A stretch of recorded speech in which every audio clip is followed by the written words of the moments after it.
وحبيبه وخاتم النبيين والمبعوث رحمة للعالمين اللهم صل على حبيبنا وشفينا ومولانا محمد صلى الله عليه وآله وسلم. Bapak-bapak, ibu-ibu hadirin yang sama dimuliakan Allah SWT dimanapun berada. Pertama-tama kita bersyukur, kita bersua dalam keadaan sehat walafiat. Pada pertemuan kita kali ini kita meneruskan surat As-Saffat kita, surat yang ke-37. Malam ini kita masuk pada ayat 161 sampai 170. Dan pada hari Jumat nanti insyaAllah 171 sampai 182. Jemaah sekalian, mari kita meneruskan bacaan Al-Quran kita. Di kita ada Ustadz Soleh ya, dari Singapura. Maka sebab itulah kepada Ustadz Syafi'i maksud saya, kita minta dengan segala hormat untuk memandu kita membaca ayat-ayat suci Al-Quran, surat As-Saffat ayat 161 sampai 170. Kepada Ustadz Syafi'i Saleh, kami persilakan dengan segala hormat. Syukran Ustaz. Assalamualaikum warahmatullahi wabarakatuh. Waalaikumsalam warahmatullahi wabarakatuh. أعوذ بالله من الشيطان الرجيم.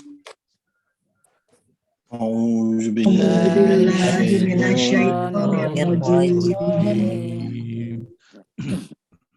بسم الله الرحمن الرحيم. بسم الله الرحمن الرحيم. فإنكم وما تعبدون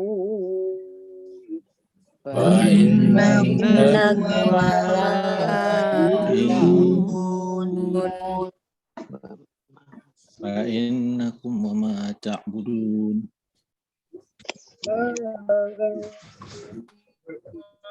عليه بفاتنين إلا من هو صال الجحيم ما أنتم عليه بفاتنين إلا من هو صال الجحيم وما منا إلا له مقام معلوم وما منا إلا له مقام معلوم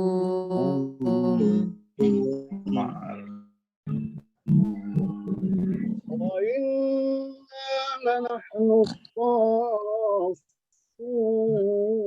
وإنا لنحن الصافون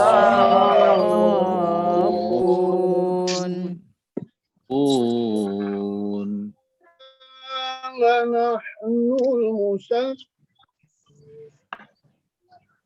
وإنا نحن المسبحون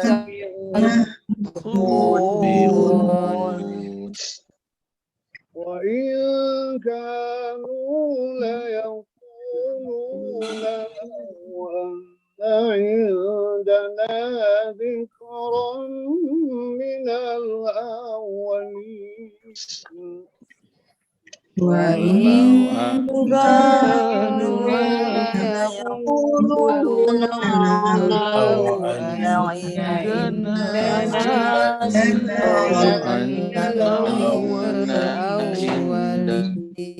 عندنا ذكرا من الأولين فإن عباد الله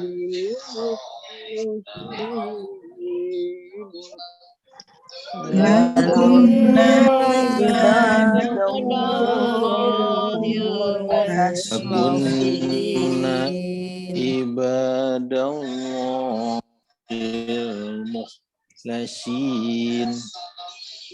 فكفروا به فسوف Cepatannya gini. يعلمون kafaru bihi fasawfa Ya. ya'lamun. صدق الله العلي العظيم Sadaqallahul aliyyul azim. Allahumma salli wa وسلم وزد وبارك على sallim رسول الله وآله الأطهار على رسول الله وآله الأطهار اللهم صل على Allahumma salli ala ali Muhammad. Allahumma salli ala Muhammad. Kita aturkan terima kasih banyak, syukran katsira kepada Ustadz kita, Ustadz Syafi'i Saleh dari Singapura yang telah memandu kita membaca ayat-ayat suci Al-Quran. Teriring doa semoga beliau Allah angkat derajatnya dengan setinggi-tingginya dan kelak di akhirat dikumpulkan bersama dengan Rasulullah Shallallahu Alaihi Wasallam di Telaga Haud. Begitu juga Bapak Ibu sekalian, kita berdoa semoga Bapak Ibu yang terlibat ikut membaca ayat suci Al-Quran, Allah SWT sucikan lisannya, sucikan hatinya, sucikan pikirannya untuk siap kembali kepada Allah Subhanahu wa taala kapan saja. Jemaah sekalian, surat As-Saffat adalah surat yang ke-37. Urutannya setelah surat Yasin. Setelah nanti ini adalah surat Shad. Surat As-Saffat adalah artinya saf, dan di dalam surat ini di awal sudah berbicara tentang saf-safnya para malaikat, dan nanti di ayat yang akan kita baca pada malam hari ini juga malaikat kembali mempersaksikan bahwa mereka itu selalu bersaf-saf. Sebetulnya itu adalah pelajaran bagi kita bahwa kalau di alam malakuti, alamnya makhluk-makhluk suci yaitu para malaikat, mereka bisa bersaf-saf, berbaris dengan rapi, itulah sebetulnya pelajaran bahwa bagi mereka yang suci hatinya, bagi mereka yang perhatikan masalah kebersihan hati dan pikiran, dan untuk itu agama datang adalah selalu bisa bersatu, membangun saf-saf yang kuat, bukan hanya bersama dengan orang yang sependapat dengannya, tetapi juga seluruh umat manusia. Karena agama datang memang dalam rangka menyatukan umat manusia. Kana nasu ummatan wahidatan, fab'atsallahu nabiyyina mubasysyirina wa mundzirin. Manusia itu hakikatnya adalah satu, dan untuk mempertahankan kesatuan itulah Allah SWT mengutus para nabi dan rasul sebagai pemberi peringatan dan kabar gembira.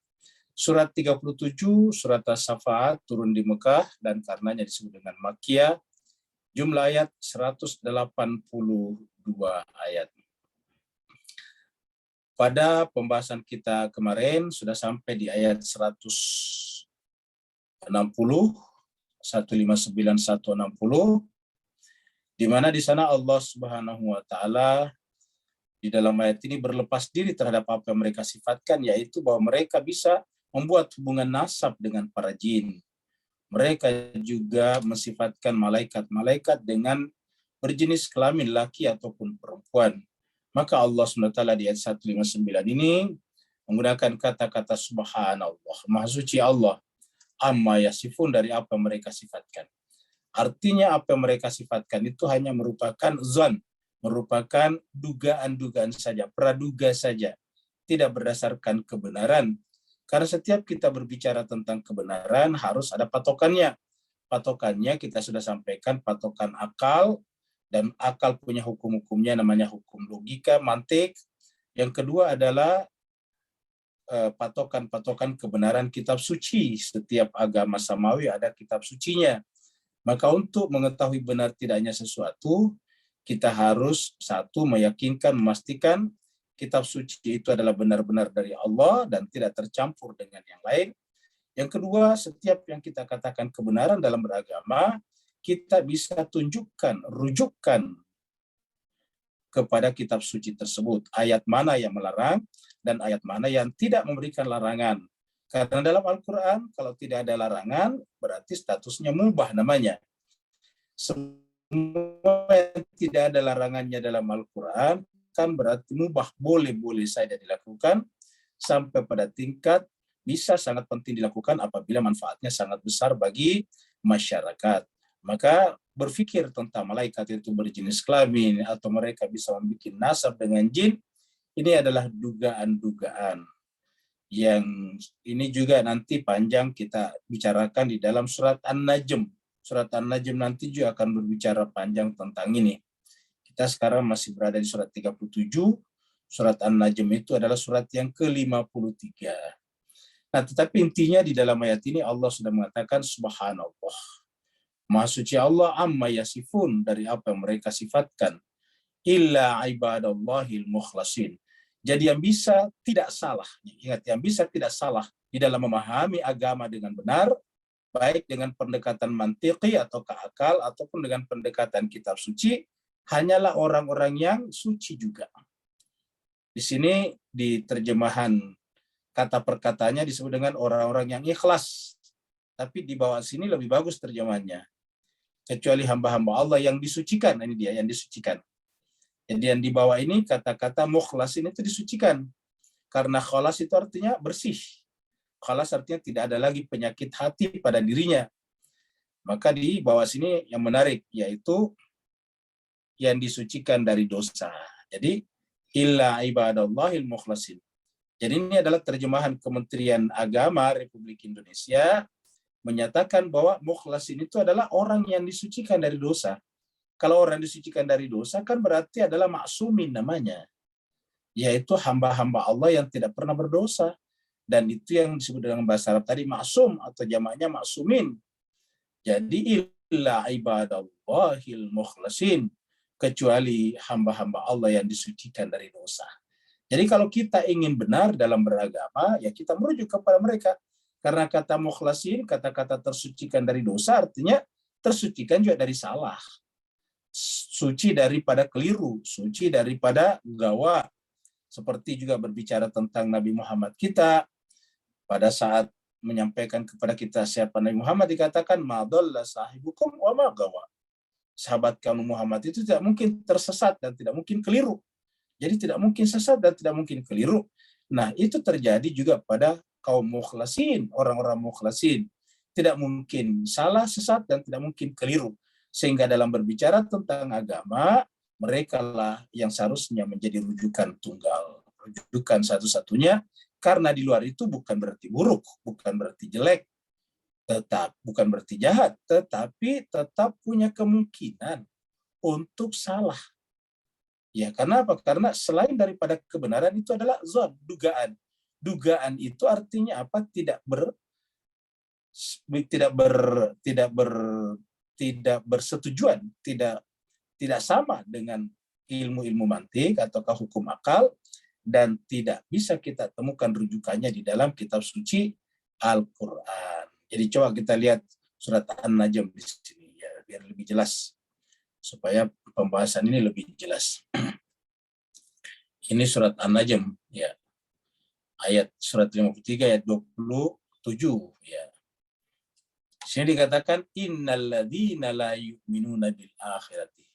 Sungguhnya orang-orang yang tidak beriman kepada akhirat. Jadi sebetulnya tidak beriman secara hakiki ya, beriman kepada akhirat. Secara pengakuan mungkin mengaku, seperti dalam surat Al-Baqarah dikatakan wa minan nasi may yaqulu amanna billahi wa bil yaumil akhir wa ma hum bimumin. Ada di antara manusia yang mengaku beriman kepada Allah dan hari akhir, tapi apa kata Allah? Wa ma hum bimu'minin, hakikatnya mereka tidak beriman. Nah, begitu juga di sini. Innalladzina la yu'minuna bil akhirah. Kata la yu'minuna di sini adalah hakikat pada dasarnya. Sungguhnya orang-orang yang tidak beriman kepada hari akhirat, boleh saja mengaku dan melakukan perbuatan akhirat, tetapi hakikatnya tidak. La yusammunal malaikata tasmiyatal unsa. Mereka memberi nama malaikat-malaikat dengan nama-nama perempuan. Ya. La yusammunal malaikata tasmiyatal unsa. Mereka memberikan nama-nama malaikat dengan nama-nama perempuan. Wa ma lahum bihi min ilm. Mereka melakukan itu tidak punya ilmu. Sama saja tadi dengan jin. Mereka bisa membuat hubungan nasab dengan jin. Mereka mengatakan mereka bisa menikah dengan jin dan sebagainya. Kata Allah, ma lahum bihi min ilm. Pernyataan mereka itu tidak berdasarkan ilmu. Jadi ini menunjukkan pentingnya ilmu sebagai rujukan di dalam kitab suci, dalam pandangan kitab suci Al-Quran. Ma lahum bihi min ilm. Tidak ada dari pernyataan mereka itu yang punya dasar ilmu. In yattabi'una, tiadalah yang mereka ikuti, yang mereka pedomani, illa kecuali zon, dugaan saja, sangkaan. Jadi yang mereka ikuti cuma dugaan tentang jin, dugaan semuanya. Tidak ada argumentasinya dalam Al-Quran, tidak bisa juga diterima dengan pendekatan akliyah. Jadi in yattabi'una illa zanna. Tiadalah yang mereka ikuti kecuali zon. Kalau istilahnya teman kita kemarin, tidak punya dalil nakli dan tidak punya dalil akli. Ya. Naklinya tidak ada, aklinya juga tidak ada. In yattabi'una illa zanna. Tiadalah mereka ikuti kecuali hanya zon. Wa inna zon, dan sesungguhnya zon, dugaan sangkaan itu la yughni minal haqqi syai'a. Tidak bisa berguna bagi kebenaran sesedikit apapun. Jadi Bapak Ibu bisa perhatikan sini yang namanya zon, sangkaan, la yughni, tidak mencukupi, tidak berguna, tidak memberikan efek apa-apa minal haq, dari kebenaran kepada kebenaran. Syai'a, sesedikit apapun. Jadi yang namanya zon, ya tidak punya efek terhadap kebenaran. Karena kebenaran tidak boleh berdasarkan, tidak boleh based on sangkaan, tidak boleh based on dugaan-dugaan semata saja. Harus berdasarkan dua tadi. Kebenaran akliyah ataukah kebenaran nakliyah. Kebenaran akliyah adalah kebenaran rasional, kebenaran mantiki. Kebenaran nakli adalah ada teksnya yang bisa kita rujuk di dalam kitab suci Al-Quran atau dalam hadis-hadis yang sahih dari Nabi kita Muhammad Sallallahu Alaihi Wasallam. Jadi kita sekarang masuk pada ayat baru. Jadi sudah jelas pentingnya mengikuti al-mukhlasin. Nah, jemaah sekalian sebagian, lihatlah orang-orang yang beragama dengan zon. Baru saja Nabi Musa pergi, mereka sudah membuat patung yang terbuat dari anak sapi. Mereka buat patung dari emas. Setelah itu coba lihat, mereka sembah. Mereka nyalakan dupa di sini, lalu kemudian mereka datang meminta-minta, luar biasa. Dan Bapak Ibu jemaah sekalian sebagian, ini adalah bentuk kasarnya.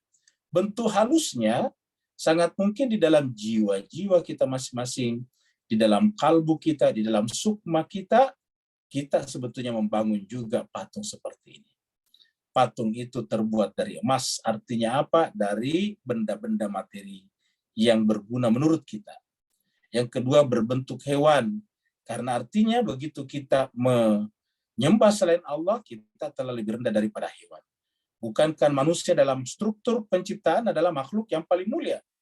Allah mengatakan, laqad karramna bani Adam. Kami memuliakan anak cucu Adam. Memuliakan dari mana? Dari seluruh makhluk. Jadi seluruh makhluk adalah manusia yang paling mulia. Bahkan lebih mulia dari malaikat. Malaikat justru datang melayani manusia, mengantarkan wahyu kepadanya dan sebagainya. Jadi dengan demikian manusia paling mulia. Tetapi ketika kemudian menyembah harta benda, membesarkan materi dalam jiwanya, ya maka telah turun derajatnya lebih rendah daripada hewan ternak. Sapi itu adalah hewan ternak yang paling terkenal dari dulu sampai sekarang. Fa'innakum wa ma ta'budun. Maka sungguhnya kalian semuanya wa ma ta'budun, dan apa yang kalian sembah. Jadi apa saja. Jadi kalian semua dan apa saja. Wa ma, kata-kata ma di sini kita artikan apa saja yang kalian sembah. Fa'innakum wa ma ta'budun. Kalian semuanya dan apa-apa yang kalian sembah selain Allah, maksudnya ma antum alaihi bifatinin. tidak akan berpengaruh kepada Allah SWT. Tidak akan juga bisa menyesatkan orang lain sebetulnya. Ma antum alaihi bifatinin, tidak dapat menyesatkan orang lain kaitannya dengan Allah Subhanahu wa taala. Jadi sebetulnya kita dan apa yang kita sembah sebetulnya tidak bisa menyesatkan orang lain. Bagaimana kalau ada orang yang ikut menyembah? Ya karena dia aja sendiri ikut yang mau ikut sesat. Jadi mereka sendiri yang mau ikut sesat. Bukan kita yang menyesatkan, bukan penyembah berhala yang menyesatkan, dia ikut. Apa sebabnya? Karena setiap manusia itu sudah diberikan padanya akal sehat. Untuk apa? Untuk memilah dan memilih. Jadi kita ulangi, Allah berikan kepada manusia akal sehat untuk memilah-milah, lalu kemudian memilih. Dipilah-pilah mana bermanfaat, mana tidak bermanfaat.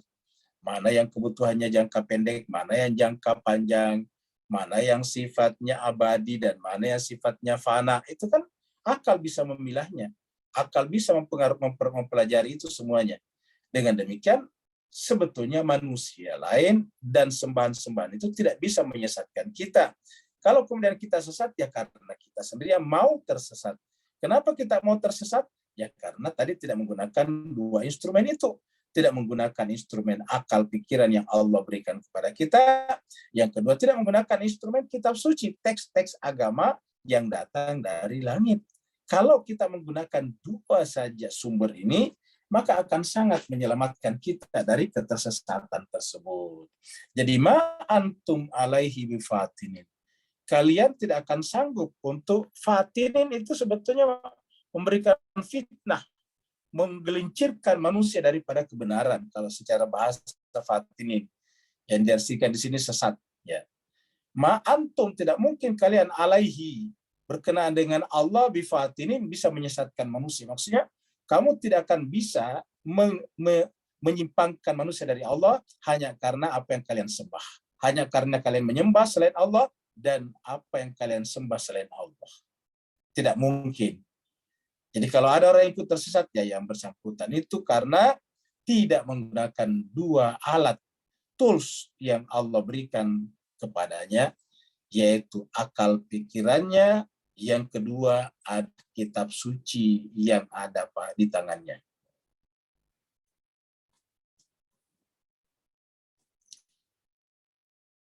Illa man huwa salil jahim.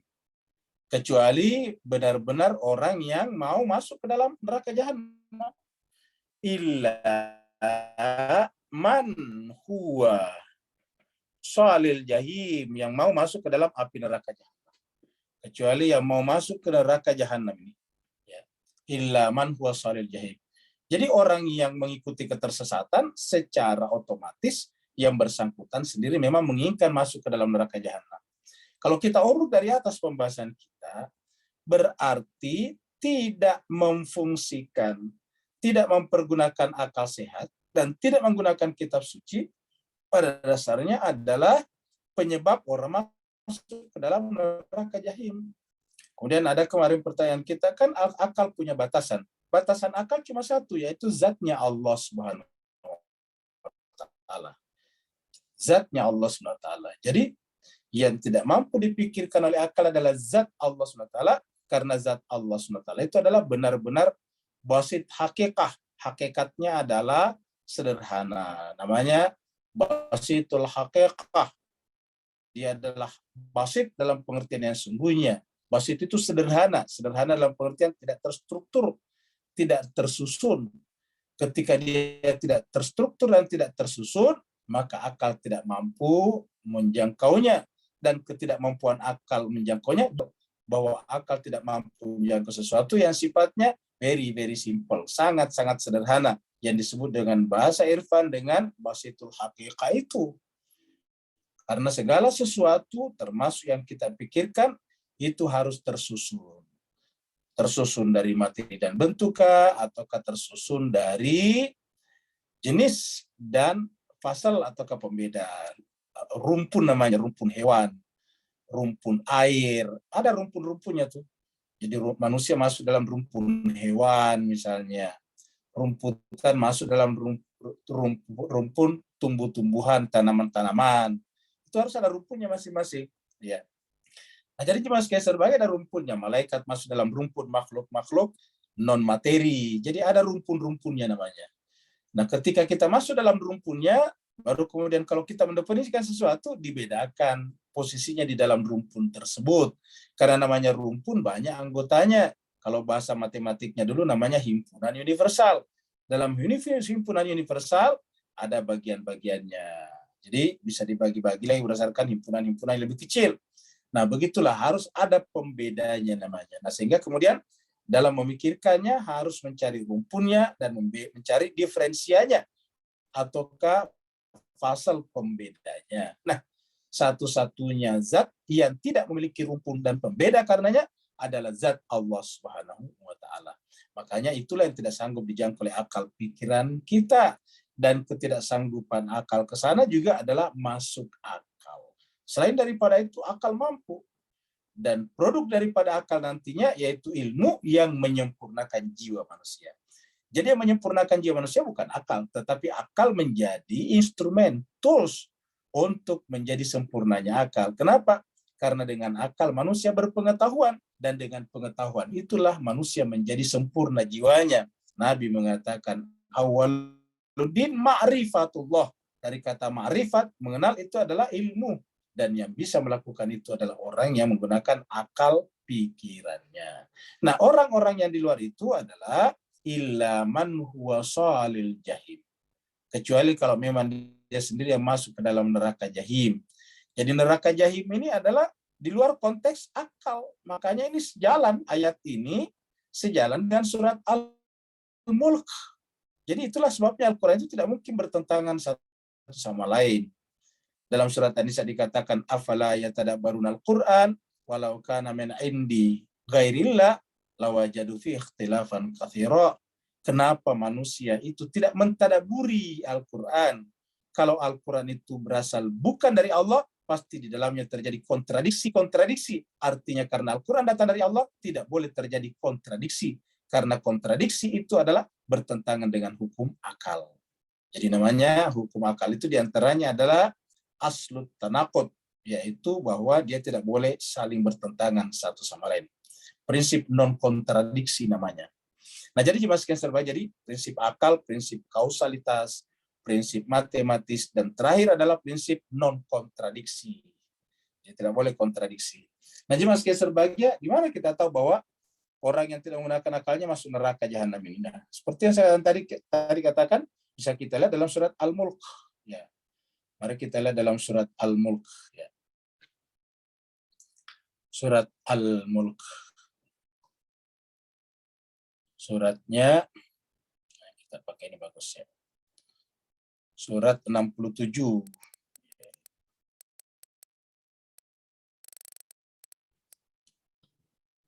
Ini ahli neraka mengatakan ya.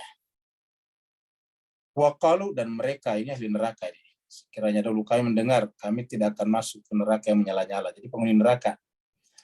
Waqalu, dan mereka berkata, ini di atas juga. Ini adalah penghuni neraka. Waqalu, mereka penghuni neraka berkata, lau kunna, seandainya dulu kami di dunia. Lau, seandainya. Kunna, dulu kami di dunia. Nasma'u, mau mendengar. Seandainya dulu di dunia, nasma'u, kami mau mendengar informasi-informasi. Auna kilu, kalau bahasa lainnya mau menyimak, ya. Bukan hanya mendengar tapi menyimak. Auna kilu, ataukah mau menggunakan akal. Di sini diartikan mengerti. Ini secara bahasa nak kilu dari akal.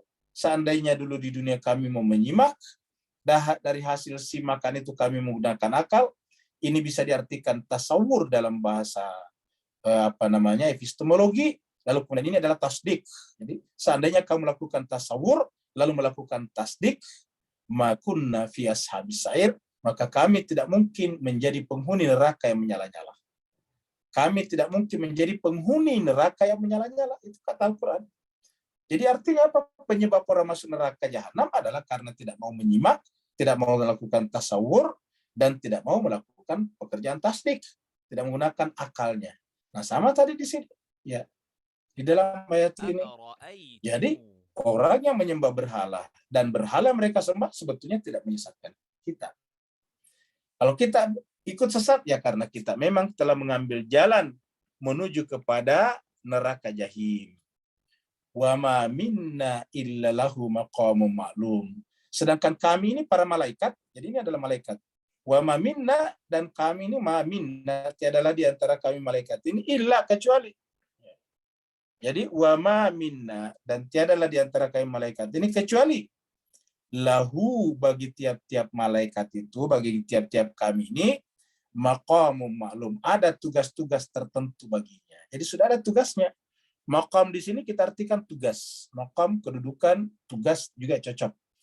Jadi setiap malaikat punya tugas yang maklum, sudah ditentukan, sudah diketahui masing-masing tugasnya. Malaikat Jibril membawa misalnya wahyu, ilmu pengetahuan. Malaikat Ridwan misalnya menjaga surga.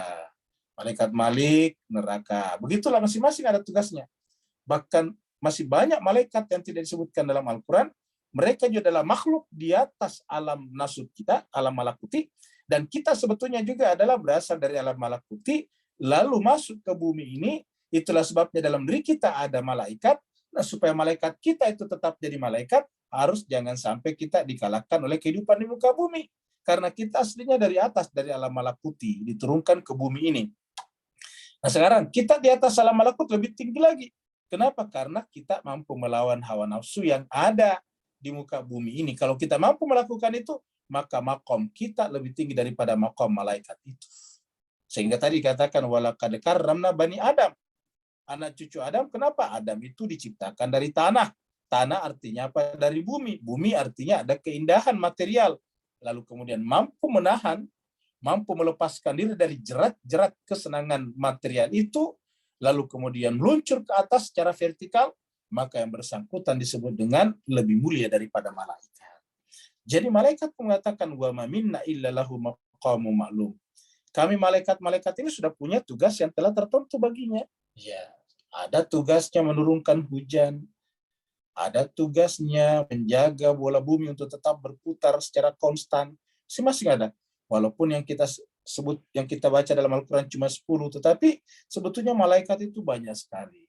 Wa ma minna illa lahu maqamun ma'lum. Tiadalah kami ini kecuali bahwa setiap di antara malaikat pasti punya tugas-tugas tertentu. Jadi jemaah sekalian berbahagia, ini adalah ilustrasi daripada malaikat. Jadi ilustrasi malaikat yang juga bersaf-saf tentu. Ingat Bapak sekalian, namanya ilustrasi. Karena tidak ada di antara kita yang pernah melihat malaikat aslinya. Malaikat yang datang kepada Maryam pun juga berbentuk manusia.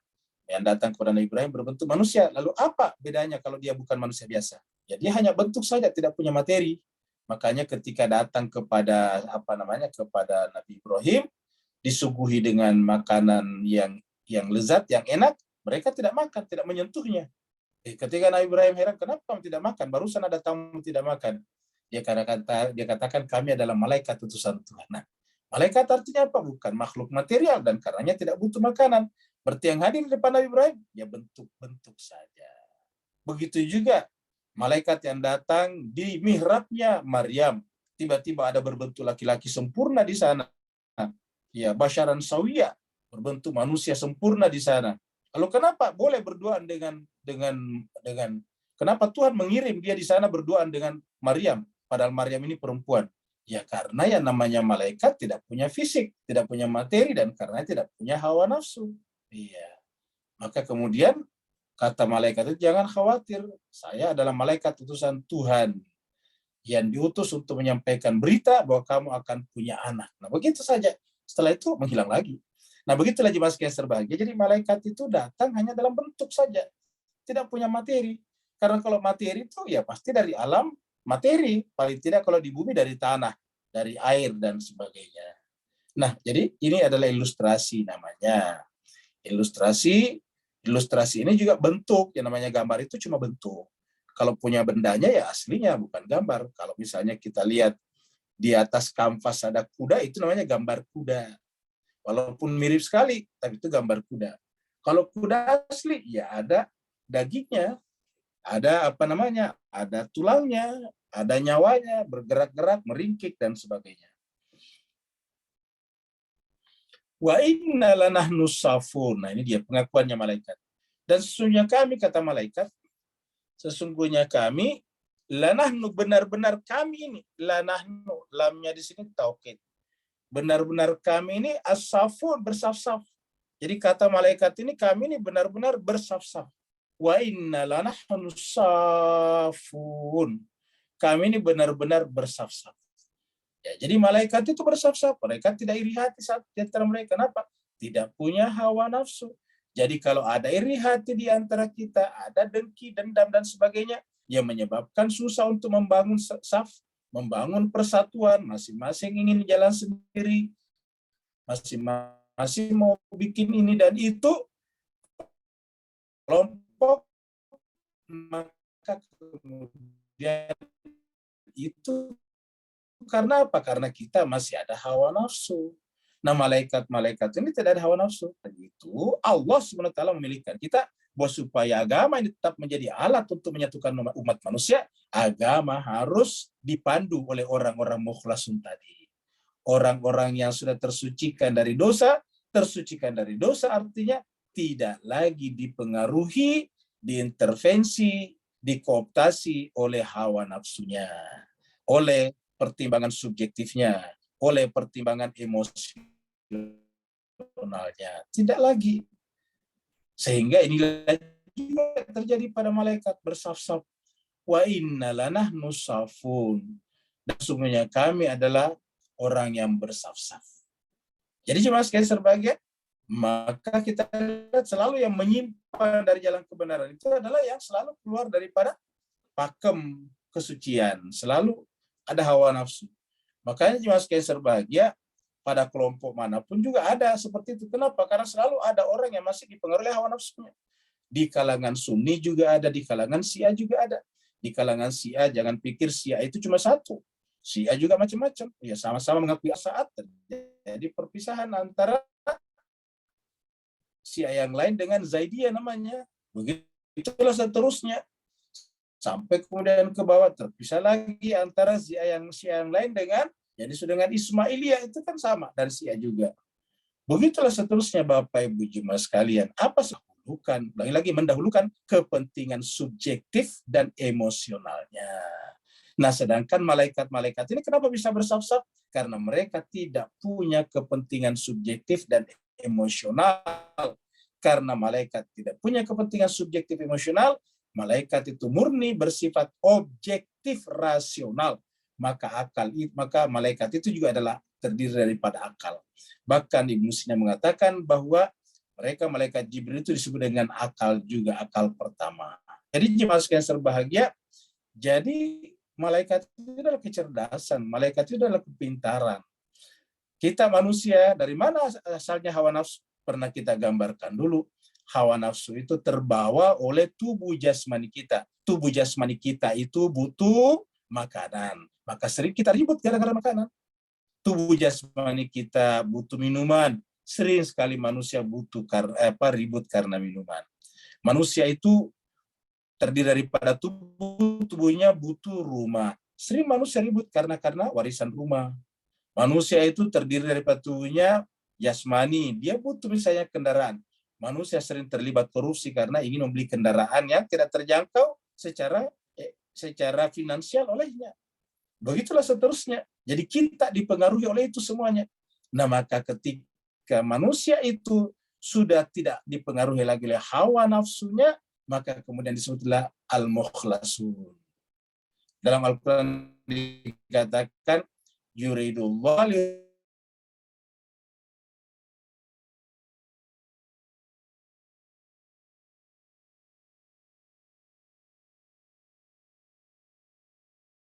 sesuci-sucinya yang oleh Kementerian Agama tadi diartikan juga dari kata al-mukhlasun itu. Jadi mereka adalah orang yang suci sesuci-sucinya. Tidak seperti di dalam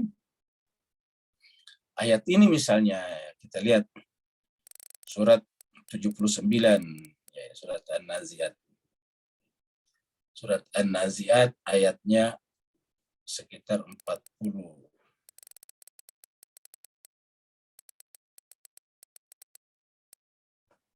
Allah berfirman, jadi Bapak sekalian bisa lihat di sini.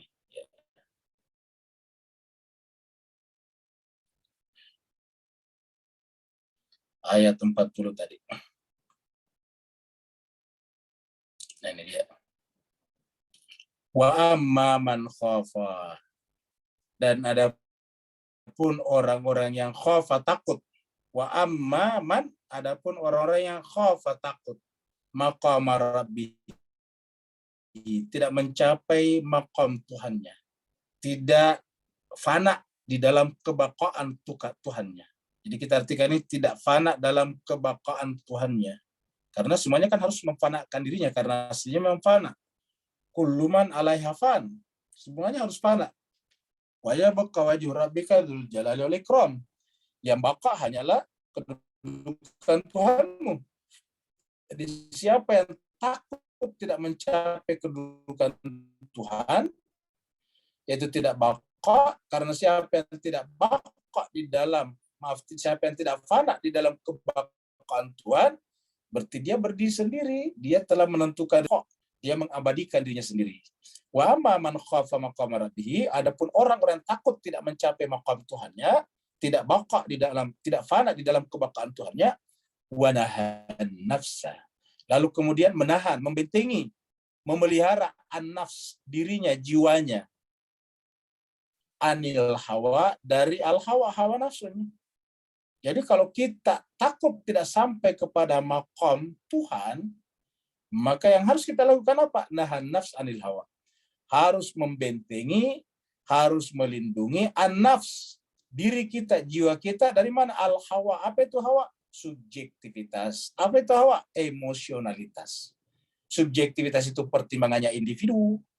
Ingat yang namanya parno itu pertimbangannya individu. Takutlah ini, takut ini, apa nanti kata orang. Begitulah. Semuanya adalah individu. Belum lagi dengan emosional, tidak lagi berdasarkan pertimbangan rasional, tetapi hanya pertimbangan emosi saja, jemaah sekalian. Nah, Allah mengatakan apa? Siapa yang melakukan ini? Fa innal jannata, maka siapa yang mencapai derajat ayat 40 ini, ingat ayat 40, fa innal jannata, maka sesungguhnya sorgalah, hiyal ma'wa, adalah tempat tinggalnya. Jadi fa innal jannata hiyal ma'wa, sungguhnya sorgalah, hiya, dia tempat tinggalnya. Jadi al-ma'wa, untuk sampai kepada sorga apa? Kita harus menahan diri dari al-hawa. Nah, cuma sekalian, bisakah kita 100%? Mungkin tidak bisa. Lalu bagaimana caranya? Ya, kita harus naik di atas perahunya orang yang sudah al-mukhlasun.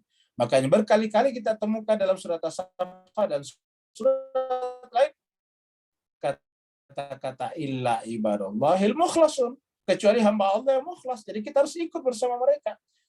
Yang suci sesuci-sucinya di sana cuma Nabi Nuh.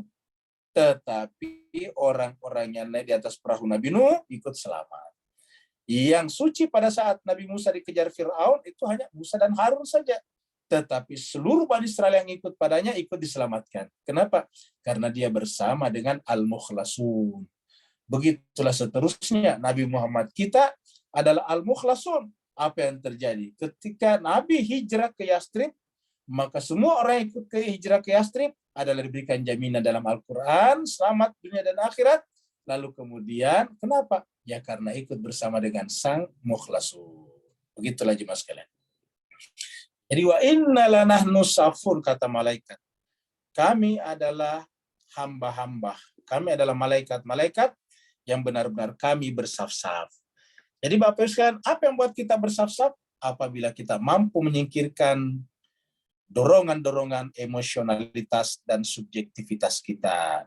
Kalau kita belum mampu melawan dorongan-dorongan emosional dan subjektivitas kita, ya kita belum bisa membangun saf yang kokoh. Wa inna lanahnu safun, kami adalah benar-benar pembuat saf yang kokoh. Wa inna, dan inilah muncul kata saf juga, surat As-Saffat. Wa inna lanahnul musabbihun, dan sesungguhnya kami benar-benar, lanahnu seperti tadi di sini. Ya. Lanahnu al-musabbihun, orang yang selalu bertasbih kepada Tuhannya, musabbihun. Jadi tanda orang bertasbih dengan secara hakikat adalah apabila membangun saf yang kokoh. Apabila membangun saf yang kokoh.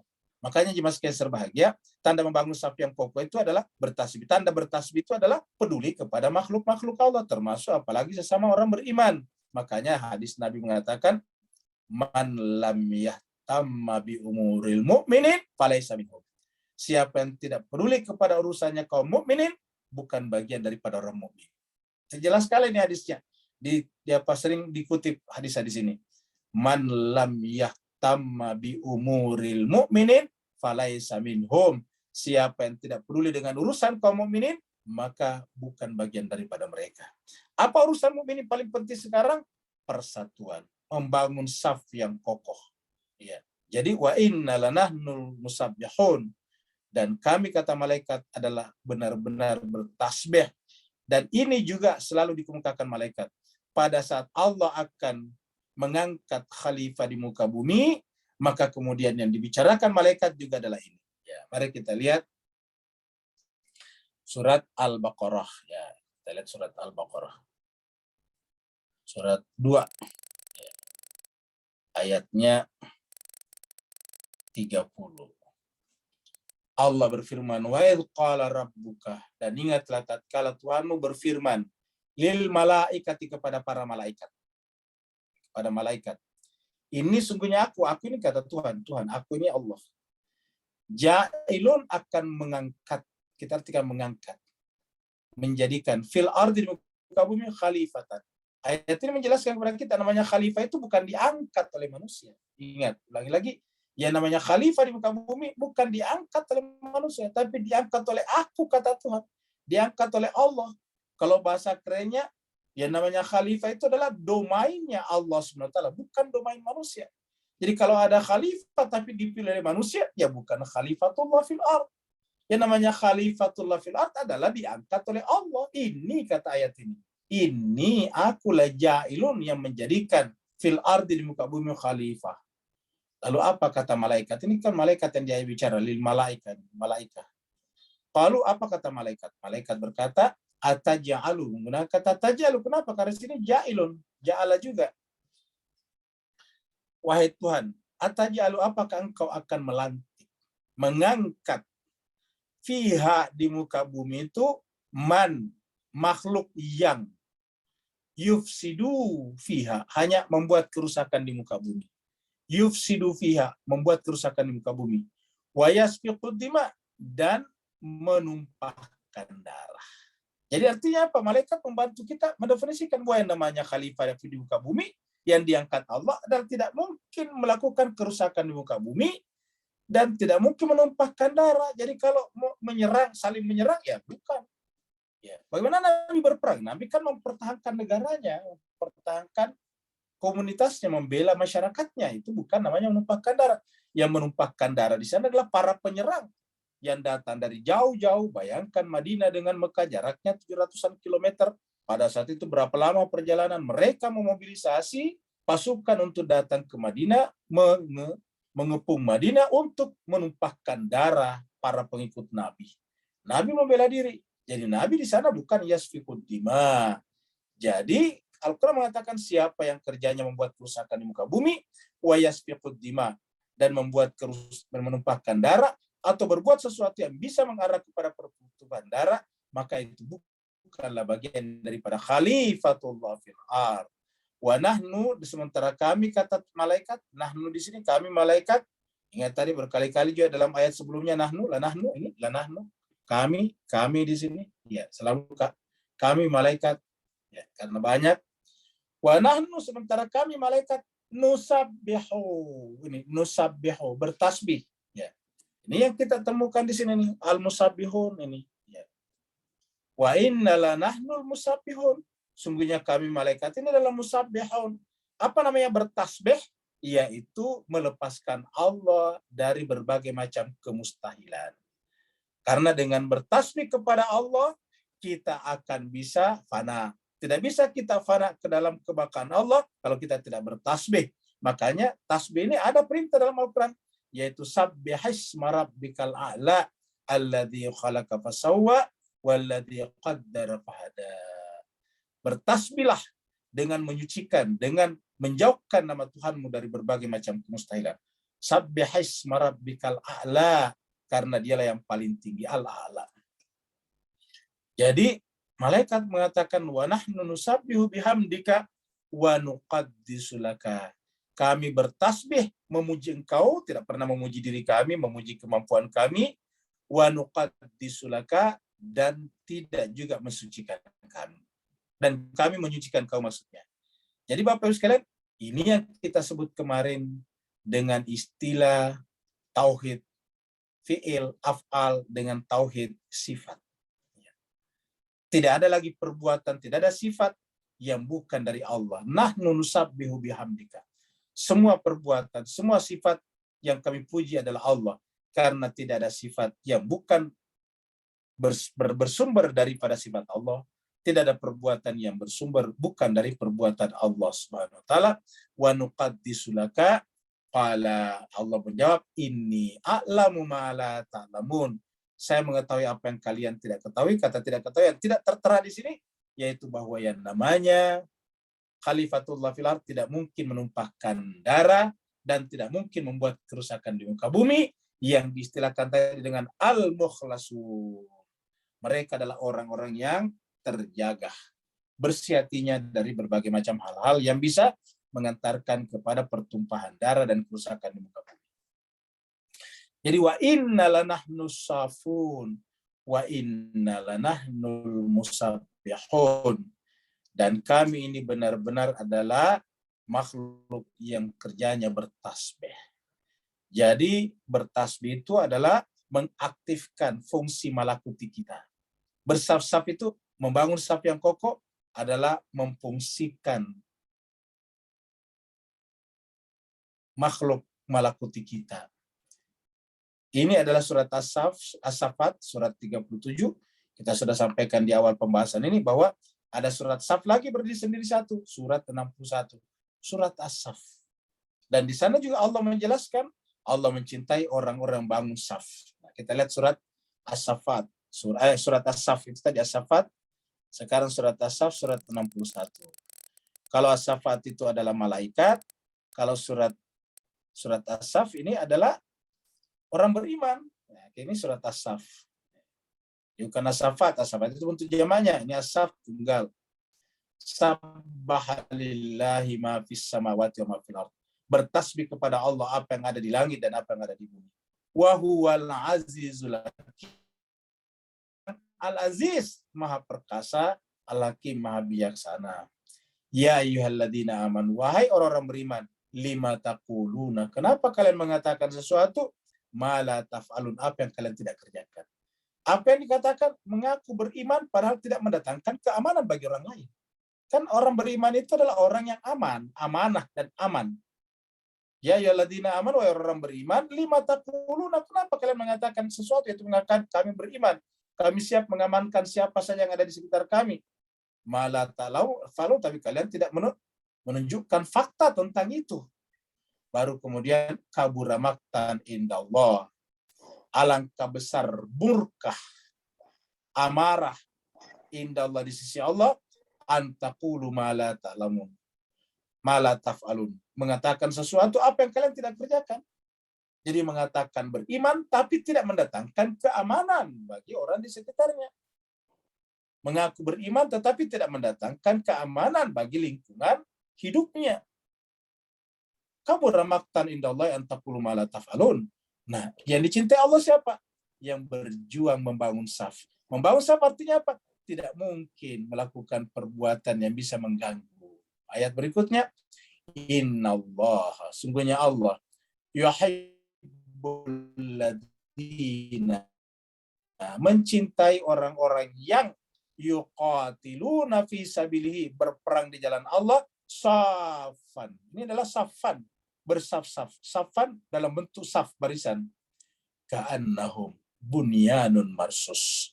Seakan-akan mereka itu adalah bunyanun marsus, bangunan yang kokoh. Yang namanya saf, ya seperti kalau kita saf. Kapan orang membentuk saf di masjid? Apabila kita berjamaah. Yang membangun saf siapa? Makmum. Siapa yang memimpin di depan berdiri sendiri? Imam. Jadi kata-kata Allah mencintai orang berjuang di jalannya dengan safan, artinya berjuang dengan pemimpin yang tunggal. Safan kana bunyan marsus. Itulah sebabnya supaya ini terbentuk, Allah mengatakan di ayat berikutnya, jangan menyakiti orang yang Allah sucikan hatinya. Maka dikatakan, wa idh qala Musa liqaumi, seperti mana ketika Nabi Musa berkata kepada kaumnya, ya qaumi lima tu'zunani, wahai kaumku, kenapa kalian menyakiti hatiku? Padahal mereka tahu Nabi Musa itu adalah al-mukhlasun. Nabi Musa adalah domain pilihan Allah Subhanahu wa taala. Nabi Musa adalah bukan dipilih oleh manusia. Nabi Musa bukan dipilih secara aklamasi. Nabi Musa bukan dipilih berdasarkan musyawarah. Nabi Musa dipilih dan ditunjuk Allah Subhanahu wa taala yang maha sempurna, sehingga otomatis pilihannya juga maha sempurna. Tetapi mereka menyakiti Nabi Musa dengan menolak pemimpin yang dipilih oleh Nabi Musa, yaitu Harun. Mereka justru memilih Samiri. Makanya Nabi Musa mengatakan, ya qaumi wa kaumku lima tu'zunani. Kenapa kalian menyakiti aku? Wa qad ta'lamuna, sedangkan kalian sudah tahu anni rasulullah ilaikum, bahwa aku adalah rasul Allah buat kalian. Kalian mengetahui mujizat-mujizat yang Allah berikan kepada kalian melalui aku. Menunjukkan bahwa itu semuanya adalah perbuatan Allah melalui aku. Ya, falamma dzabu, tapi ketika mereka hatinya berpaling, menolak manusia suci tadi, yaitu Nabi Musa, adzagallahu qulubahum, Allah pun membuat hati mereka berpaling. Sehingga lahirlah kumpulan orang-orang yang durhaka kepada Allah dan Rasul-Nya.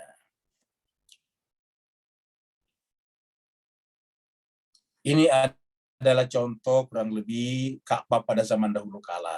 Ya, ini Ka'bah pada zaman dahulu kala. Bapak Ibu sekalian bisa lihat di sini, orang-orang Arab dulu ini adalah patung-patung berhala ini. Patung, ini adalah patung ini patung mereka bikin, ini patung yang mereka bikin. Ini patung nih. Ya. Mereka sembah-sembah di sana. Nah, jadi mereka menyimpan di sini puisi-puisi, pujian-pujian kepada klan-klan mereka. Ini dulu mereka begini. Jadi mereka setiap tahun musim haji, mereka perlombaan puisi. Puisinya itu memuji klan-klan mereka, memuji suku-suku mereka, memuji orang-orang tua mereka, moyang mereka masing-masing. Nanti puisi itu digantung di Ka'bah di sini, seperti ini. Kita lihat. Wa in kanu la yaqulun, dan sesungguhnya orang-orang Mekah. Nah, ini kembali nih orang Mekah. Dan sesungguhnya kanu, mereka orang-orang Mekah itu, orang kafir Quraisy Mekah, la yaqulun, benar-benar berkata. Benar-benar berkata. Sebelum datang Nabi Muhammad maksudnya. Lau anna, dalam Al-Quran ya, dalam bahasa Arab, kalau ada kata kana, baru di belakangnya fi'il mudhari', itu artinya sering berkata begitu. Bukan hanya sekali dua kali, tapi berkali-kali. Jadi mereka sering berkata apa? Lau anna indana dzikra. Seandainya lau anna, sungguhnya indana, di sisi kami atau kami juga ada dzikra, kitab suci, pengajaran seperti umat-umat Nasrani di Syria. Seandainya kami juga punya kitab suci minal awalin, ya, yang dibawa sejak dari orang-orang terdahulu kami. Seandainya ada kitab suci, ya, apa kata mereka? Kalau seandainya ada kitab suci, nah mereka ini semuanya berpikir seperti itu. Seandainya kita ada kitab suci, ini kurang lebih mereka lah bergunjing. Ya, lakunna ibadallahil mukhlasin. Mereka mengatakan, seandainya kami ada kitab suci, lakunna, sesungguhnya kami semuanya ibadah Allah, akan menjadi hamba-hamba Allah yang mukhlasin. Apa yang bisa kita tangkap dari sini? Mereka juga pengen hidup suci. Satu. Yang kedua, ayat ini menjelaskan bahwa kalau kita ingin hidup suci atau ikut pada al-mukhlasin, ya harus ada kitab suci. Maka Al-Quran ini adalah kitab suci yang membimbing kita untuk kalau tidak menjadi mukhlasin, minimal menjadi mukhlisin. Kalau kita tidak menjadi mukhlasin, minimal menjadi pengikut al-mukhlasin itu. Seperti mana kasusnya Nabi Nuh tadi, kalau kita tidak bisa menjadi Nabi Nuh, minimal kita bisa membantu Nabi Nuh membuat perahunya dan naik di atas perahu Nabi Nuh pada saat banjir bah. Paling tidak itu yang kita lakukan. Maka mereka mengatakan orang kafir Quraisy, lakunna ibadallahil mukhlasin. Seandainya kami ada kitab suci juga, seperti kitab suci diberikan kepada orang Yahudi dengan Tauratnya, orang Nasrani dengan Injilnya, maka kami juga akan menjadi mukhlasin, akan menjadi orang-orang yang suci. Tapi apa yang terjadi? Ketika Nabi Muhammad diutus di tengah-tengah mereka dengan membawa benar-benar kitab suci itu walaupun baru Al-Quran, tetapi isinya sama dengan yang ada dalam Taurat dan Injil, Taurat, Zabur, Injil, bahkan juga menceritakan tentang suhufil ula, fakafaru bihi, mereka mengingkarinya. Fakafaru bihi, mereka mengingkarinya. Jadi fakafaru bihi, mereka justru mengingkarinya. Mereka yang paling pertama menolak, bahkan mengusir Nabi dari Mekah. Mereka yang paling pertama mengganggu Muhammad ketika Nabi mengaku menerima wahyu dari Tuhan. Fasawfa ya'lamun. Dan Allah mengatakan sifat gangguan mereka kepada Nabi, penolakan mereka kepada Al-Quran, fasawfa ya'lamun, niscaya mereka akan tahu akibatnya di dunia ataupun di akhirat. Fasawfa ya'lamun. Fasawfa ya'lamun ini mirip dengan ayat-ayat yang lain di dalam surat An-Naba dan di dalam surat At-Takasur. Dalam surat An-Naba dikatakan amma yatasaalun anin nabail azim alladzi hum fihi mukhtalifun kalla saya'lamuna tsumma kalla saya'lamun. Itu sama. Di dalam surat At-Takasur, alhaakumut takatsur hatta zurtumul maqabir kalla saufa ta'lamuna tsumma kalla saufa ta'lamun. Jadi pasti mereka akan mengetahui bahwa tindakan mereka menolak kitab suci Al-Quran itu adalah fatal di sisi Allah Subhanahu wa Ta'ala. Nah, Bapak Al-Quran, tujuannya kita membaca tadabbur ini adalah agar kita memperdomani Al-Quran. Al-Quran mengatakan afala taqilun, ya Tuhan menyuruh kita menggunakan akal, kita gunakan akal kita. Al-Quran mengatakan bahwa afala tadabbarun Al-Quran, mari kita mentadabburi Al-Quran. Itu yang kita lakukan di masjid berbahagia. Kalau kita melakukan ini dengan sungguh-sungguh, Allah akan membimbing kita, memandu kita kepada jalan yang lurus. Hanya orang yang keliru, Allah SWT insya Allah, kalau bukan karena Allah memberikan panduan. Kita ini adalah hamba yang hidup dalam kegelapan, kalau bukan Allah memberikan cahaya kepada kita. Kita ini adalah hamba yang fakir, kalau Allah tidak memberikan sesuatu kepada kita. Kita ini adalah makhluk mati kalau Allah tidak memberikan hidup kepada kita. Kita adalah makhluk yang pasif kalau Allah tidak memberikan kepada kita perbuatan. Jadi kita hamba ini jemaah sekalian benar-benar bergantung kepada Allah. Lalu bagaimana caranya? Kita berusaha mensucikan hati kita dengan melawan hawa nafsu kita, mencoba menyingkirkan subjektivitas pribadi kita dan emosionalitas kita agar kita sedapat mungkin bersifat objektif dan rasional. Terima kasih banyak, mudah-mudahan bermanfaat. Kalau benar itu dari Allah SWT, kalau ada yang keliru, salah, dan sebagainya, ada tekanan-tekanan kata yang tidak berkenan, maka itu adalah semata-mata kekurangan pribadi Al-Fakir sendiri. Mohon dimaafkan dan jangan diambil. Mari kita buang jauh-jauh apa yang buruk dan kita ambil, kita amalkan apa yang benar dan baik. Terima kasih banyak yang mau bertanya, dipersilakan. Assalamualaikum. Waalaikumsalam warahmatullahi wabarakatuh. Silakan. Alhamdulillah, barakallahu fiik azim. Bismillahirrahmanirrahim. Allahumma shalli ala Muhammad wa ali Muhammad. Ustaz, beri pencerahan batinnya bagi kami hingga lahir ma ra'aitu illa jamila dalam kata safa yang kata sifat tadi yang tercetus dalam yuqatilu fi sabilillahi safwan subhanallah amma yasifun lanahnu safun. Barakallahu fi afwan Ustaz. Baik, terima kasih banyak. Jadi Bapak Ibu sekalian berbahagia, kita terangkan sedikit ilmu irfan yang kita pelajari. Kebetulan mungkin banyak di antara kita yang tidak ikut. Karena irfan ini yang ikut mungkin sekitar 20-an atau 30 orang saja. Nah, kita singkatkan kembali. Bahwa dalam kehidupan ini karena yang ada adalah perbuatan. Kita melihat burung terbang itu kan perbuatan. Kita menyaksikan daun-daun jatuh itu kan adalah perbuatan. Jadi perbuatan itu bukan hanya makan minum, tapi ya daun-daun jatuh juga perbuatan. Angin bergerak juga perbuatan. Ombak kejar-kejaran di lautan itu juga perbuatan. Burung yang terbang yang kita lihat di atas ini juga adalah perbuatan. Karena burung yang terbang perbuatan, otomatis pesawat yang terbang juga perbuatan. Matahari berputar pada sumbunya, perbuatan. Bumi berputar pada sumbunya, dan juga bersama dengan bulan mengitari matahari, itu perbuatan semuanya. Jadi kesimpulannya kita saksikan itu perbuatan. Kita menyaksikan matahari bersinar itu perbuatan bersinar. Kita menyaksikan bulan di malam hari memancarkan cahaya dari matahari, itu perbuatan memantulkan cahaya dari matahari. Kita menyaksikan gerhana bulan dan matahari, itu perbuatan. Jadi perbuatan yang kita saksikan setiap saatnya. Nah sekarang kalau kita lihat perbuatan, pertanyaan perbuatan itu siapa sebetulnya asalnya? Kita tahu kalau banyak asal kan berarti banyak Tuhan. Nah, kalau kita percaya bahwa hanya satu Tuhan kan berarti cuma satu sumber perbuatan.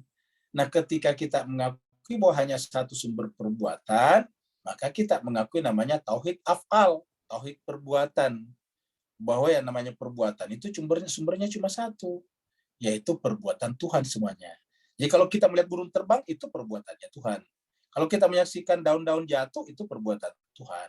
Kita menyaksikan pisang menjadi matang sehingga bisa dimakan, ya itu namanya perbuatan Tuhan semuanya. Iya. Kita menyaksikan matahari bercahaya, itu adalah perbuatan Tuhan. Kita menyaksikan bintang di malam hari berkilauan, itu perbuatan Tuhan. Nah, tidak ada satupun perbuatan yang mabda'nya bukan kepada Tuhan, kepada Allah. Kalau ada perbuatan yang mabda' atau sumbernya awalnya dari bukan Tuhan, berarti kan ada dua sumber, ada banyak sumber jadinya. Nah, maka perbuatan-perbuatan itu sumbernya Allah. Nah, satu. Yang kedua namanya perbuatan ini kan yang kita tangkap ya, kita lihat burung terbang, kita lihat daun jatuh, kita lihat ombak berkerajaan. Nah, itu perbuatan-perbuatan itu harus didahului dengan sifat namanya. Kita tahu ada namanya sifat, makanya biasa kita katakan kalau ada orang perbuatannya suka mengganggu orang lain, kita katakan sifat orang itu buruk. Nah kan begitu Pak Bu sekalian. Kalau ada orang, coba lihat ada orang sahabatnya, temannya suka mengganggu orang, suka jailin orang, pasti kita katakan ini orang buruk sekali, tidak mau melihat orang lain hidup tenang. Itu namanya sifat.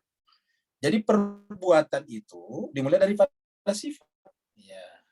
Perbuatan itu mulai daripada sifat. Belajar dari sifat, ingin tahu misalnya. Ombak berkejar-kejaran, dia dari sifat lenturnya air. Kan begitu. Jadi ini ada sifat di belakangnya. Pertanyaan siapa itu punya sifat?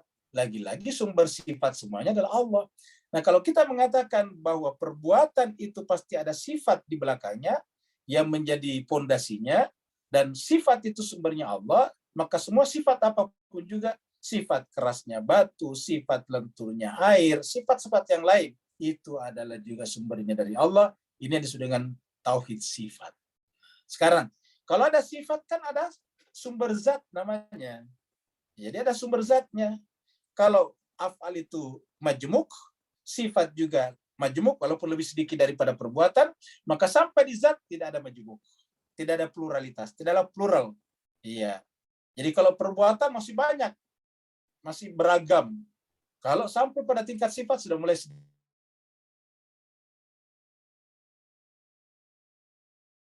karena namanya sifat buruk, orang buatannya sifatnya namanya sifat buruk. Ya.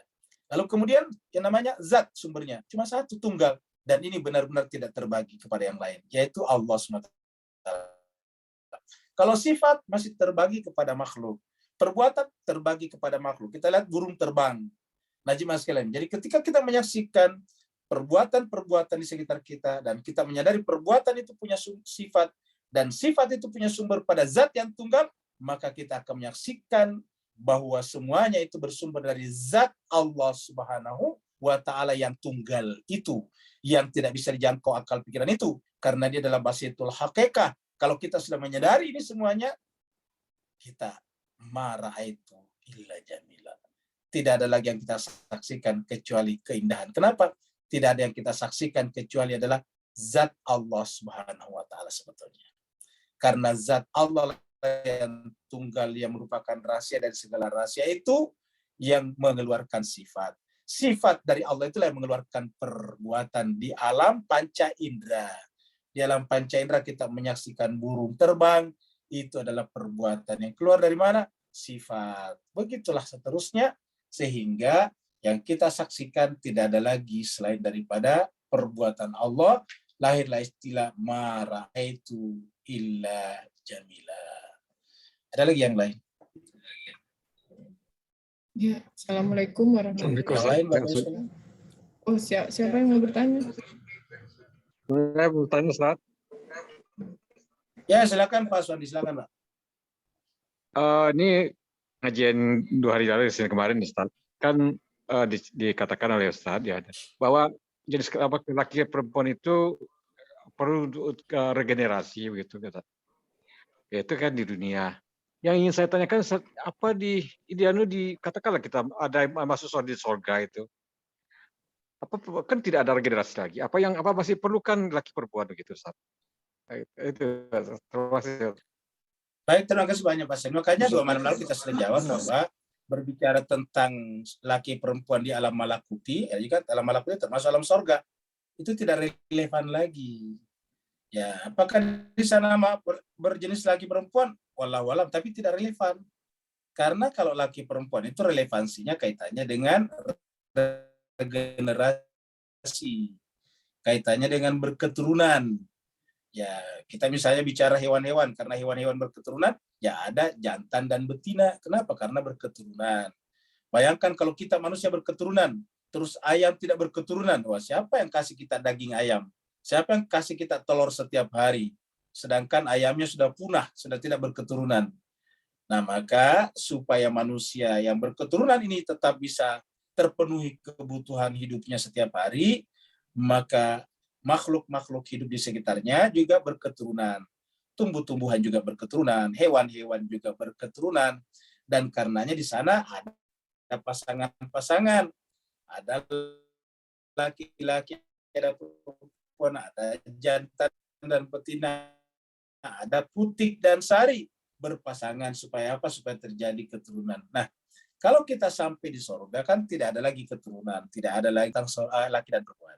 Jadi lagi-lagi, apakah di sana masih ada laki perempuan? Wallahu alam. Tetapi intinya adalah tidak relevan bicara laki dan perempuan di dalam surga. Kenapa? Karena tidak ada lagi keturunan. Dan kita sampaikan jiwa kita semuanya disudah dengan nafs. Kalau dalam bahasa Al-Quran, dalam bahasa Arab, itu semuanya adalah berjenis kelamin perempuan. Jadi nafs manapun juga yang ada di dalam diri laki-laki oleh Allah disifatkan dengan perempuan. Makanya dalam Al-Quran Bapak bisa baca dalam surat An-Nisa. Kita bisa baca dalam surat An-Nisa ya. Surat An-Nisa, surat 4, ya, ayat 1. Ya, kita lihat di sini nih. Allah berfirman, ya ayyuhan nasu, wahai manusia, ittaqu bertakwalah rabbakum kepada Tuhan kalian. Alladzi khalaqakum yang telah menciptakan kalian min nafs, ini nafs ini min nafsin wahidatin. Kenapa wahidatin pakai tak marbuta di sini? Menunjukkan ini perempuan. Min nafsin wahidatin. Baru wa khalaqa dan dia menciptakan minha. Ha ini adalah dhamir, katakan terapa apa? Nafs. Oh, kenapa ha bukan hu? Ya karena nafs perempuan gitu. Kalau kata ganti laki-laki kan minhu ya. Harusnya wa khalaqa minhu ya. Wa khalaqa minhu wa zaujahu kan begitu. Tapi karena nafs ini adalah dihitung perempuan atau disifatkan perempuan, maka dhamirnya kata gantinya adalah hak. Di sini hak besar ini. Wa khalaqa minha zaujaha. Lalu Allah menciptakan minha daripada nafs itu zaujaha, pasangan nafs. Ya. Wa batha minhuma. Lalu kemudian dari pasangannya itulah Allah mengembang biakkan laki-laki dan perempuan. Wa batha minhuma, dari pasangan keduanya lahirlah kembali daripada keduanya dan pas rijalan kathir, laki-laki dan perempuan yang banyak. Jadi saya kira jelas seperti itu. Yang lain, ya silakan Baru. Di akhir ayat terakhir di sini, sepertinya Pak Ustadz menutup yang kata-kata yang mengatakan bahwa yang kita butuhkan campur tangan Allah. Bagaimana kita bisa mendapatkan langkah yang baik dan setiap melangkah untuk ikut campur tangan Allah selalu ada pada diri kita. Barangkali ada. Baik, terima kasih banyak Baru. Jadi jemaah sekalian berbahagia, bagaimana caranya Allah itu selalu ada pada diri kita. kita sampaikan pendapat beberapa ulama, terutama misalnya Ibnu Arabi, mengatakan bahwa yang namanya fitrah itu, fitrat Allah alladzi fataran nas 'alaiha, adalah ibarat cermin. Jadi Allah itu menyimpan cermin di dalam jiwa kita. Untuk apa Tuhan menyimpan cermin di dalam jiwa kita? Itu disebut dengan fitrah itu. Kata Ibnu Arabi, agar kita bisa melihat wajah Allah. Gitu. Jadi cermin itu adalah untuk memantulkan wajahnya. Jadi begitu kita melihat cermin, wajah Allah. Loh, kok bukan wajah kita? Ya kalau kita melihat wajah kita, hakikatnya wajah Allah. Kenapa? Fitrat Allah allati fataran nasaila wala tarnasalaya, atau di dalamnya hadis lain dikatakan man arafa nafsahu faqad arafa rabbahu.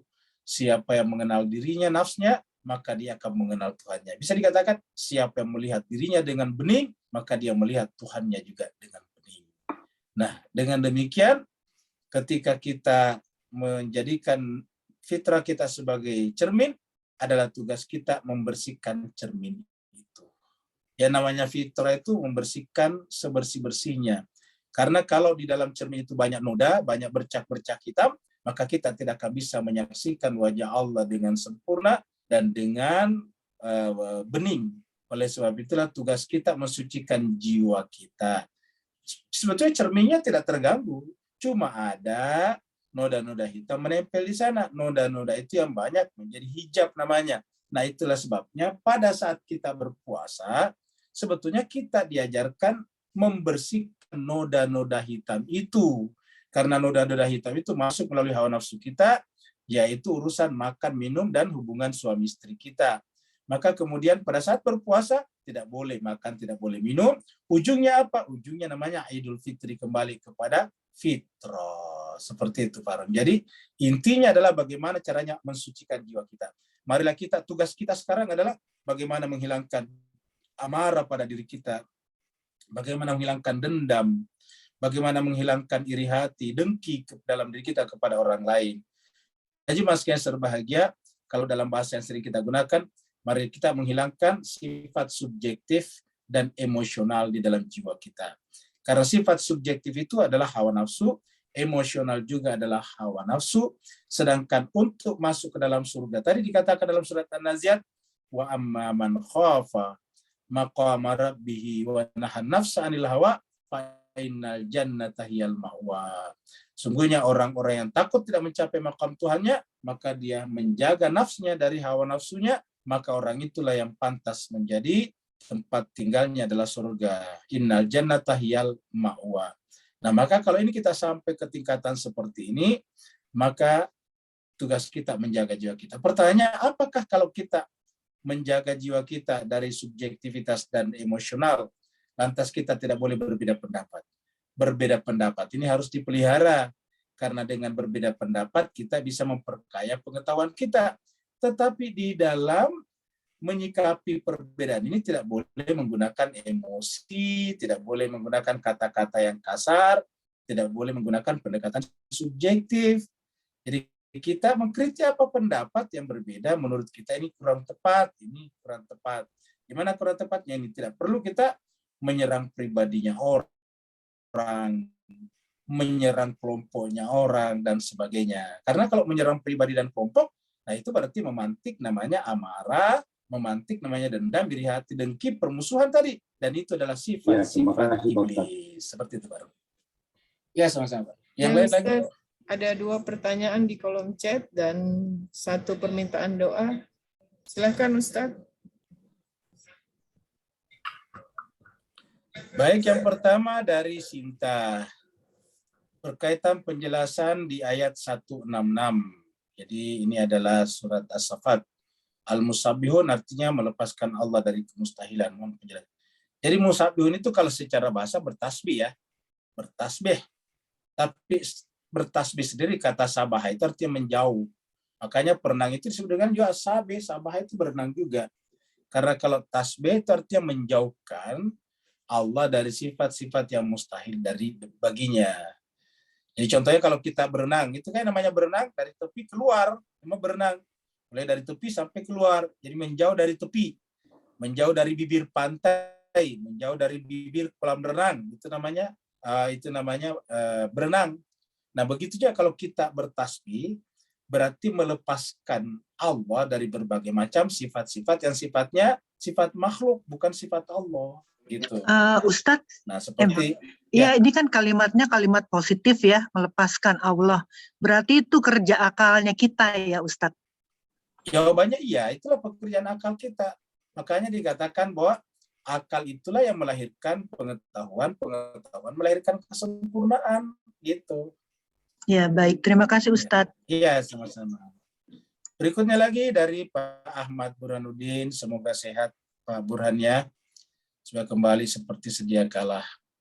Makam zat itu adalah hasil dari kefanakan afal. Ya, saya kira betul sekali, bagus ini. Jadi kita tadi bermula dari luar dulu yang nampak kan, burung terbang, ombak berkejar-kejaran, itu kan perbuatan.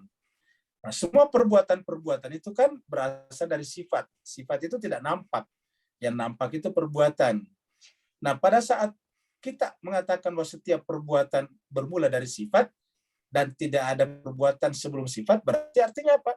Kalau kita ingin sampai kepada maqam sifat, ya kita harus fana di maqam af'al, gitu. Artinya apa? Sebetulnya tidak ada af'al. Af'al itu di panca indera saja, yang ada adalah sifat. Jadi af'al itu adalah merupakan manifestasi daripada sifat. Tidak ada af'al kalau tidak ada sifat. Sehingga kalau kita ingin masuk ke dalam sifat, kita harus fana di dalam af'al. Artinya tidak ada lagi dulu af'al kecuali sifat. Nah, saya kira benar. Jadi kita harus fana di af'al, baru kemudian bisa masuk kepada sifat. Nah, ternyata sifat juga bersumber, ada sumbernya juga, ada source-nya juga. Nah, ketika kita mengatakan sifat juga ada sumbernya, maka kita juga harus fana daripada sifat. Baru kemudian kita baqa dalam zat. Nah, karena zat itu adalah yang paling tinggi, awal, wal awwalu, wal akhir, wal zahir, wal batinu, maka ya kita harus berhenti di sana. Nah, ketika kita berhenti di sana, tidak ada kata-kata lagi. Yang ada hanyalah dzauq. Pada sampai di zat, kita sudah sampaikan, akal sendiri tidak bisa berfungsi. Kenapa? Karena zat kita sudah sampaikan adalah basitul haqiqah. Dia adalah sederhana dalam pengertian yang sesungguhnya. Karena sederhana dalam pengertian sesungguhnya, ya tidak ada yang disebut dengan nau' dan tidak ada istilah fasal. Sehingga akal kita tidak mampu meliputnya. Nah, dengan demikian, apa yang terjadi? Pada saat kita fana di sifat, maka kemudian kita baqa di dalam zat. Apa namanya sifat? Fana di sifat, kita sudah tidak ada. Yang ada hanya Allah. Lahirlah istilah la ilaha illallah. Tidak ada lagi selain daripada Allah Subhanahu wa taala. Saya kira berarti Pak Burhan sudah paham ini, sudah bagus. Kemudian kita ada doa ya. Terima kasih, dari ya, sama-sama Pak Burhan. Kita ada permintaan doa dari Ibu Mita Pawaka, ibu teman beliau yang bernama Ibu Eti Rohaiti binti Khalil yang lagi di opname. Kita doakan semoga ibunda teman Ibu Mita, yaitu Ibu Eti Rohaiti binti Khalil, diberikan kesembuhan dengan kesembuhan yang sempurna, pengobatannya berjalan dengan lancar, sumber penyakitnya diangkat, dan kalau seandainya ada tindakan operasi, operasinya berjalan dengan baik, dokternya diberikan kemampuan untuk melaksanakan tugasnya dengan saksama, Allah SWT juga mengirim malaikat rahmat kepadanya, senantiasa menanamkan sifat-sifat ikhlas, sabar, ridho, dan tawakal kepada Ibu Eti Rohaiti binti Khalil. Ala hadinniya walikulitin soleha bihaqi Muhammadin wa ali Muhammad, khususan untuk Ibu Eti Rohaiti binti Khalil yang sedang diopname. Al-Fatihah ma'as salawat. Allahumma salli ala Muhammad wa ali Muhammad. Allahumma salli ala Muhammad wa ali Muhammad. Allahumma salli ala Muhammad wa ala ali Sayyidina Muhammad. A'udzu billahi minasyaitonir rajim. Bismillahirrahmanirrahim. Alhamdulillahirabbil alamin, arrahmanir rahim. Maliki yaumiddin, iyyaka na'budu wa iyyaka nasta'in. Ihdinas siratal mustaqim. Siratal ladzina an'amta 'alaihim ghairil maghdubi 'alaihim waladdallin. Amin. Alhamdulillahirabbil alamin, hamdan syakirin, hamdan na'imin, hamdan yuafi ni'amahu wa yukafi mazidah. Ya Rabbana lakal hamdu kama yanbaghi